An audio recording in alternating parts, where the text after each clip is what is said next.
Well, first of all, congratulations on what you've done up here. It's remarkable. And if every region were to take your template and apply it in their region, I wouldn't have a job. Because you get it figured out. You realize that manufacturing is an ecosystem that requires the interconnection of all the different support systems in a community. And once you figure that out, even Sacramento won't be able to stop you. Right? How about that 6-state ballot initiative? What was that? Yeah. Well, let me tell you a little bit about CMTA, because until you do manage to get this to go statewide, we do have a role to play. We really do represent everybody, all the manufacturers down in Sacramento, to make the state laws and regulations there as sensible as possible so they're not a barrier to your success.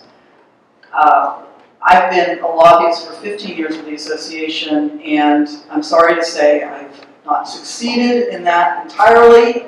There are still many barriers to your success, but to the extent anything positive is coming out of Sacramento, generally speaking, there's been a CMTA lobbyist behind it trying to make it better. And of course, the legislators like Jim Gallagher and Senator Nielsen are great supporters of manufacturers and how things could happen too. So let me hit some just high notes really quickly.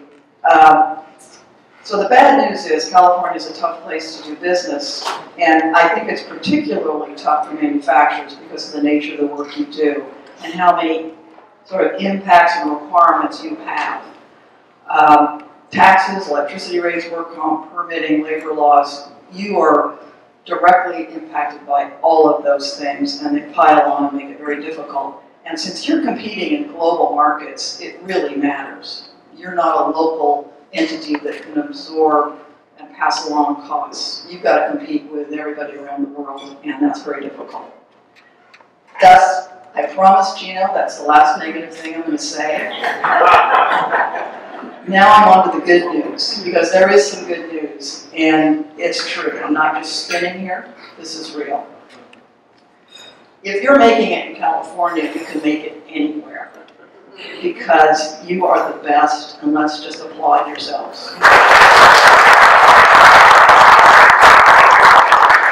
I get chills thinking about it. You're the most productive, the most energy efficient, the most technologically advanced, and it's because you have to be, but also it's because you're smart enough to be. And in the end, that's going to mean that California manufacturing is going to come back, and it's going to come back big. Another piece of good news.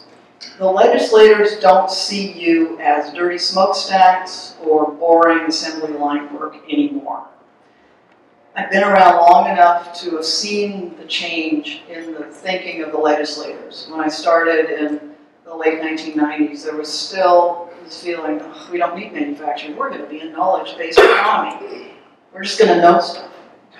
And I cooked it, I said, what's that look like? You know, we know stuff. And that was about as deep as the thinking went. And we don't need manufacturing. That was truly, people were saying that out loud, and I couldn't really believe it. Of course, we pushed back, we pushed back, we pushed back. We went through this recession. And also, folks got elected that actually think, wait, these are high-wage jobs. These are middle-class jobs. And I've got a lot of people that really like their manufacturing jobs. And oh yeah, we've got parents who wonder why their kids don't have any work. It sort of dawned on them. So the good news is now we have this bunch of legislators who are willing to listen to us, and when we bring them good ideas, they'll entertain them for future policies.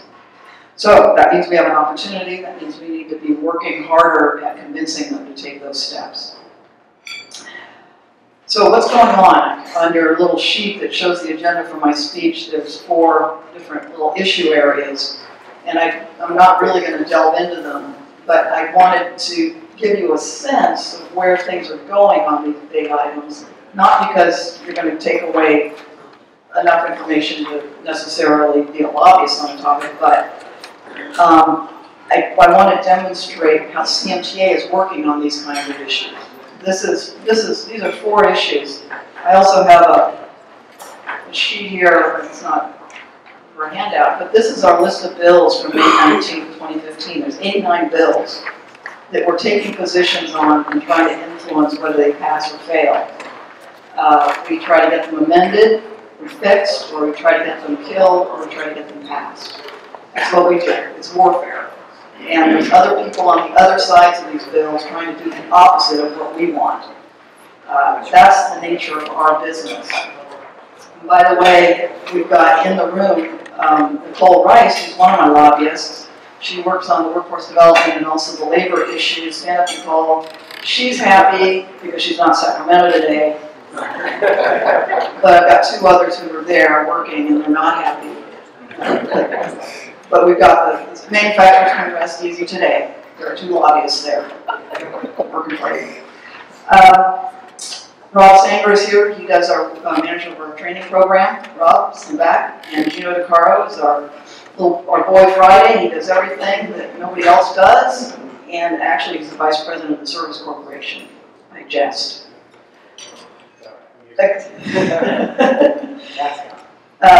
Okay, let's talk about the drought a little bit. You heard Senator Nielsen talk about it.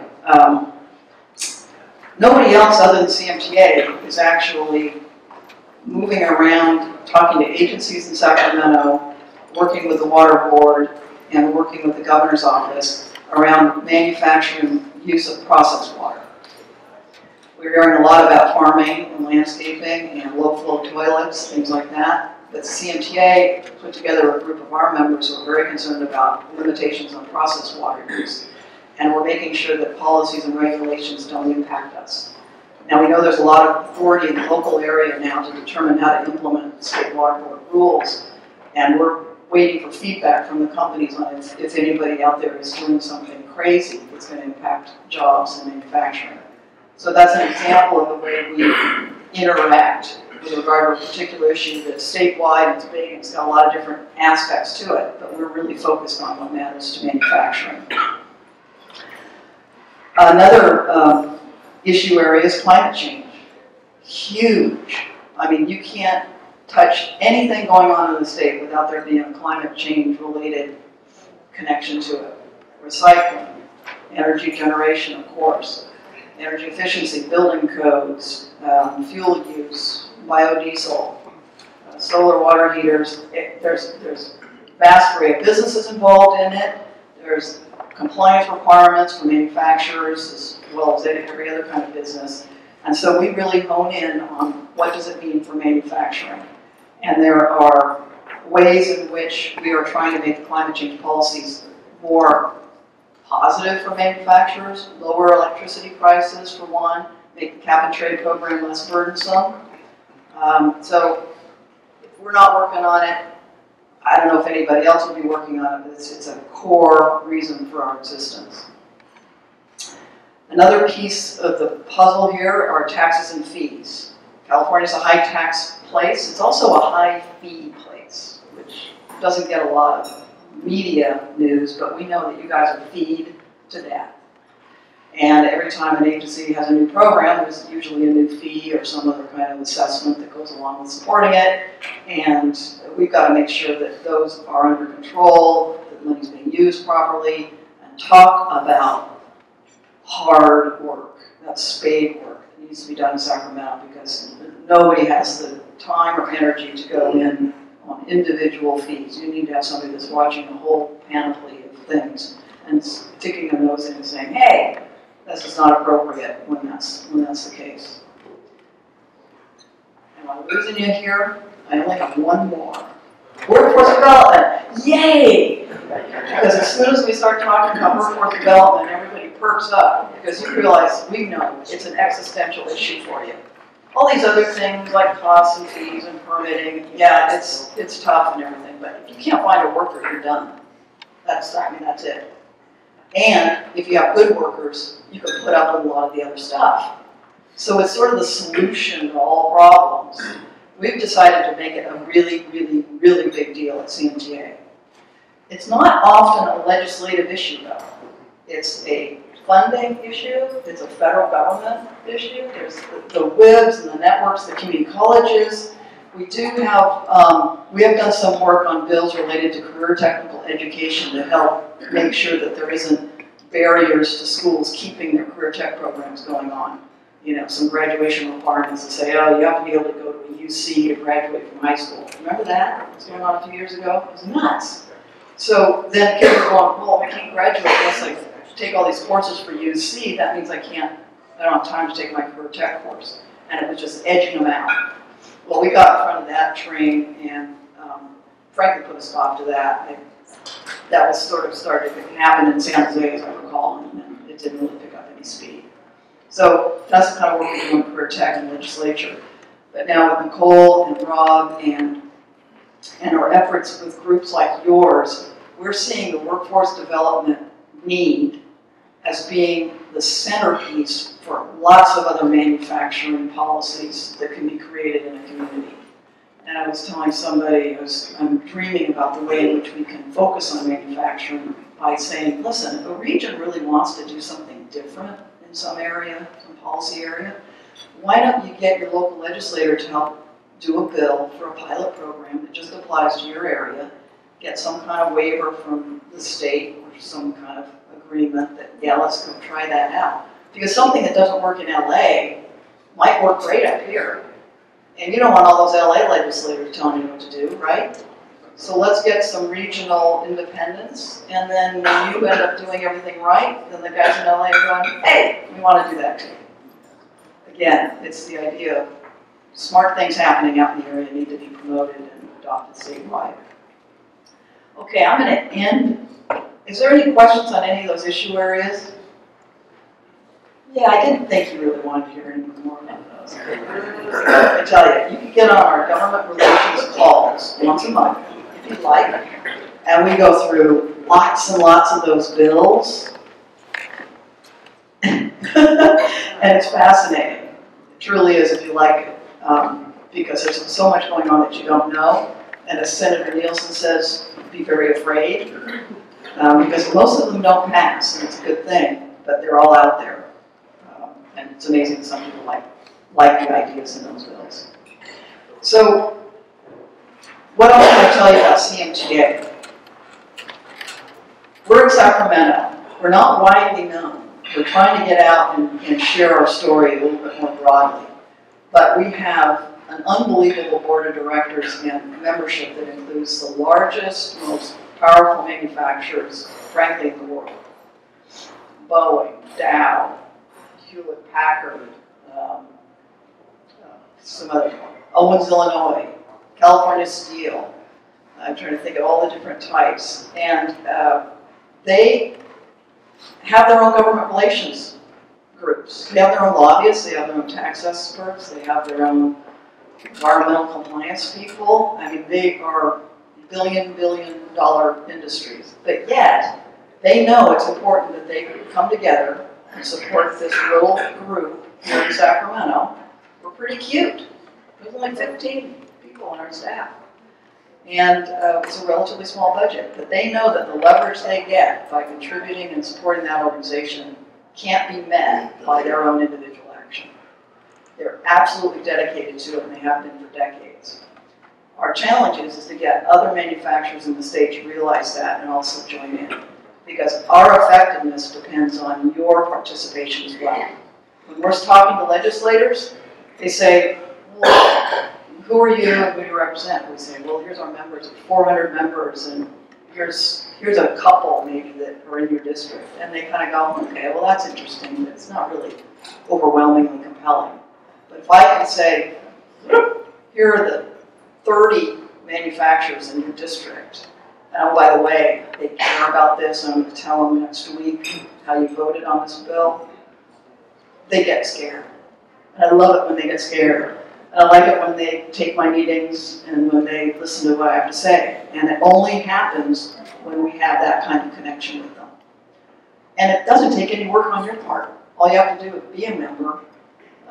And frankly, if we call you up and say, hey, we're having trouble with your legislator, then you can turn around and maybe call him, or you see him at a lunch like this, you can go, hey, Dorothy from the manufacturer said you were not really supporting this, so you were opposed on this. What's that about? and then have the legislator go, oh, sorry. And my staff told me to do something, you know. So that's a message I want to deliver to you. But there's other self-interested reasons why you should participate. Remember when I talked about all those big, bad companies that are members of CMTA? They have staff, like environmental compliance officers and lawyers and GR people who are the experts in their field. And they are dealing with all of these regulations and challenges all the time. Your person who you've sort of designated as part of their job to maybe follow public policy or keep track of environmental things, you know, they're doing it probably in addition to their real job. What do they know? What could they learn from the person from Dow Chemical, Randy Fishback, who knows more about chemicals and chemical compliance than anybody in the world? He's on our conference calls. He's there for a person to just pick their brain.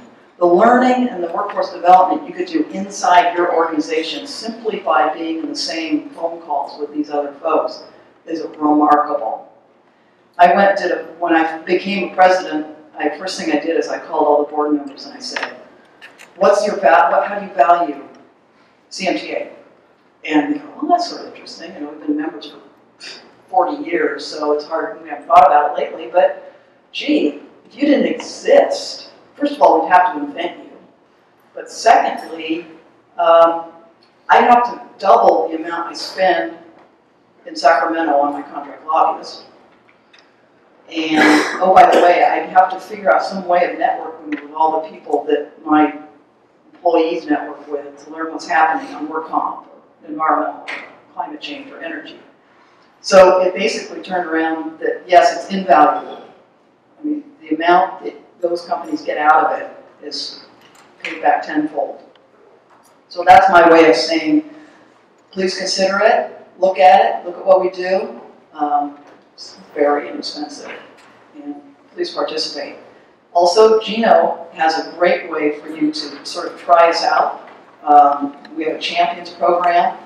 All you need to do is go to the cover of our website, and on the corner it says Champions, and you click it, and you're into our database, and you get some information now and again, and so long as you don't unchampion yourself, which is possible, we always give you the options way down the bottom in small print.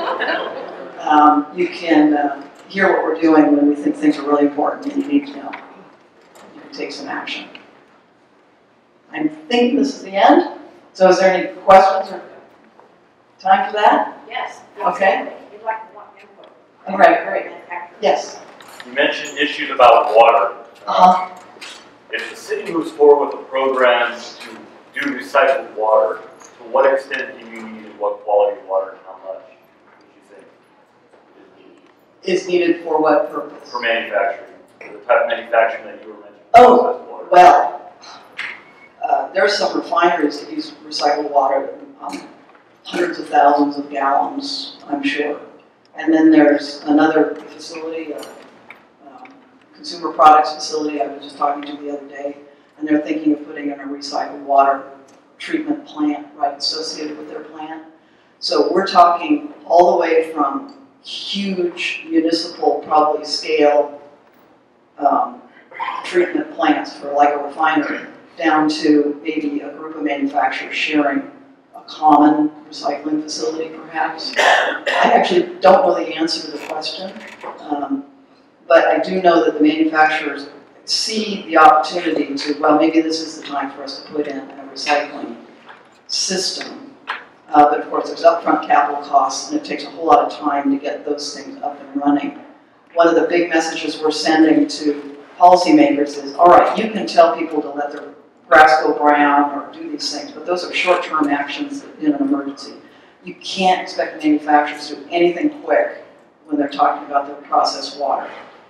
Give us, I mean, we're talking 2 or 3 years, so we're starting now, we're thinking about it, and companies are trying to figure out how to make it work economically, but don't think about doing any kind of rationing or price penalties before 3 years from now. And maybe the drought will be over by then, but frankly, I think in any event, the the issue with water has changed forever in California. I don't think we'll ever go back to thinking we're not going to be in a drought. It's like the last drought, I think we did forget about it, but this one we're not going to forget. And at least I sense that from companies, yes. Are there any bills in process that will help to incentivize building those plants for small manufacturers? Yeah, there's a few of them that we're looking at. We're actually trying to influence their criteria for getting the money. One of them is with the Energy Commission. It's called the WET program, Water Energy Technology Program, and it'll be funded with some of the cap and trade revenues. But the problem is you have to show an energy savings along with the water savings. Prop 1, or Prop 2, the proposition monies could also be used for increased supply and storage. And we talked to DWR and the Water Commission folks to see if some of that water could be, or some of that monies could be used for industrial projects. Those are really designed for larger scale municipal type efforts. But there's this sort of a gap that we think needs to be filled. There's also the Metropolitan Water District has some programs that are industrial for folks down that are served by that system. I don't know really what you have up here that could be a GPA or something could be formed for some recycling for some of the projects, and maybe that could get state funding. We're having a lot of, I hate to say it, it's a drought, it's not fun, but there seems to be a lot of interest in making sure that this does not impact the economy. Everything Governor Brown is saying and what the State Water Board has been telling the locals is this is doable with things that won't hurt the economy. I mean, that's their assumption going in. Now, whether or not the locals agree or not is another question, but they believe that that's true. And we're certainly trying to make that true for manufacturing. The pool and spa people are kind of complaining. Some of those folks. Other questions? Yes. I heard from one of our companies, Rothrock, over there, about some of the issues that they have had with, you can explain it, Roger, but can a company like our local manufacturers, not as large as some of your members, maybe come to you with ridiculous regulations that have been placed on them? They have their inventory seized for a totally ridiculous issue that they've had to now convert, handle, spend time doing that. How do we get those messages to you on the bigger picture? We are really easy to get to. I have to say, there's some organizations that are very, very large and it's sort of, you can't really navigate through, you can't really talk to the person. But we're all picking up our own phone. I mean, Mike Rogi's not here, but he does the environmental work. Nicole, she picks up her phone, Gino's there. We're always fielding calls from our members and others that aren't our members who are just directed to us by somebody, maybe in the community, who call people at CMTA, see if they can help. And we always really try to do what we can. And often, you'd be surprised, often it's simpler, at least for us, because we're living up there and we know all the people. I mean, we know the executive directors at CARB and a lot of the folks that are running these agencies. And so when we call them, they know who we are and what we're doing. And they generally trust us with what we're saying. So we can help kind of get over maybe some bureaucratic problems. We can't solve everything, obviously, but that's the way we work it. And until we're absolutely inundated with requests like that, we'll keep doing it. Yeah. Is there anything being done about harmonizing the Made in USA rules? Yeah. Because it's absurd and we've wasted a lot of time and money on it. Yes, we sure have. It's a legal threat. Yeah. What's happened? Well, there's a bill, there's actually been a bill for the last 3 or 4 years to change the standard in California. As you know, the federal government has a standard that's sort of a substantially, the Federal Trade Commission says if it's substantially made in the U.S., you can say made in the U.S. California says no. can't have one molecule of your product made outside of the USA and call it made in the USA. And it's just insane. So we've been trying actually to get something passed. I don't know the bill number because I'm not a lobbyist anymore. Yay! But it is moving. It's Senator Hill has the bill, and I think that it's, I believe, and I think that it's actually going to pass this year. Pretty excited. I'll get you more on that if you want. Yeah, I'd be happy to write letters, make phone calls. Great. Sorry. Okay. Yeah. Oh wait, let me take it. Go ahead.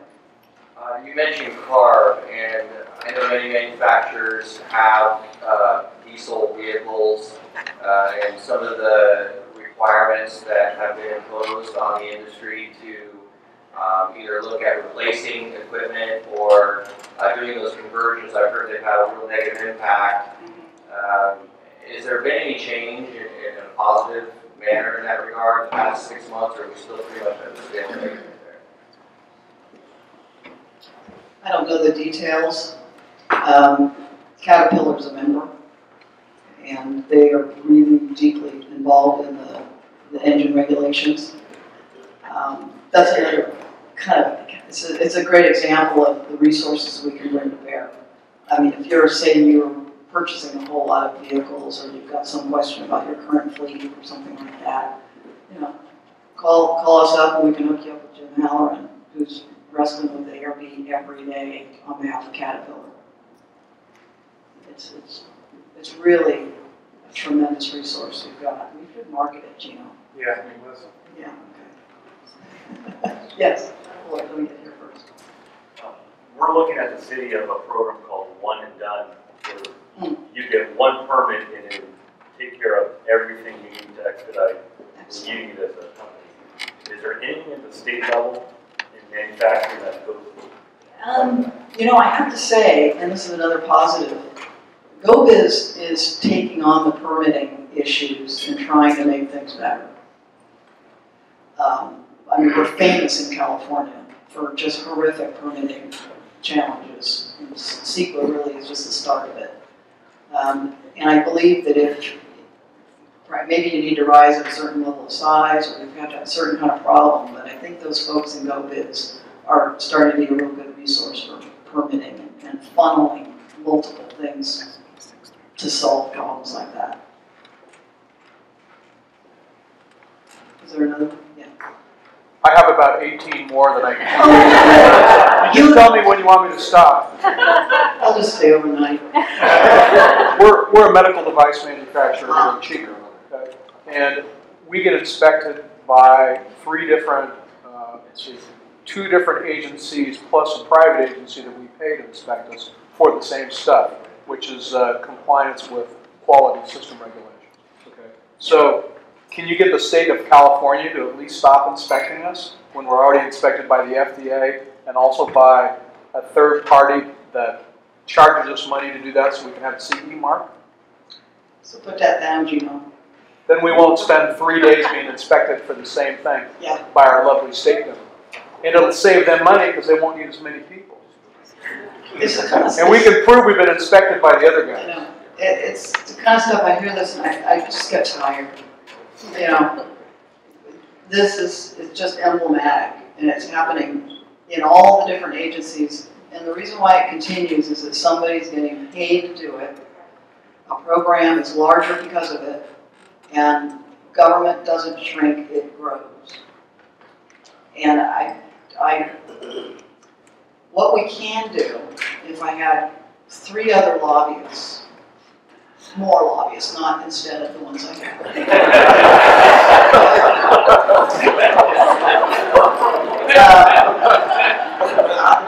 I would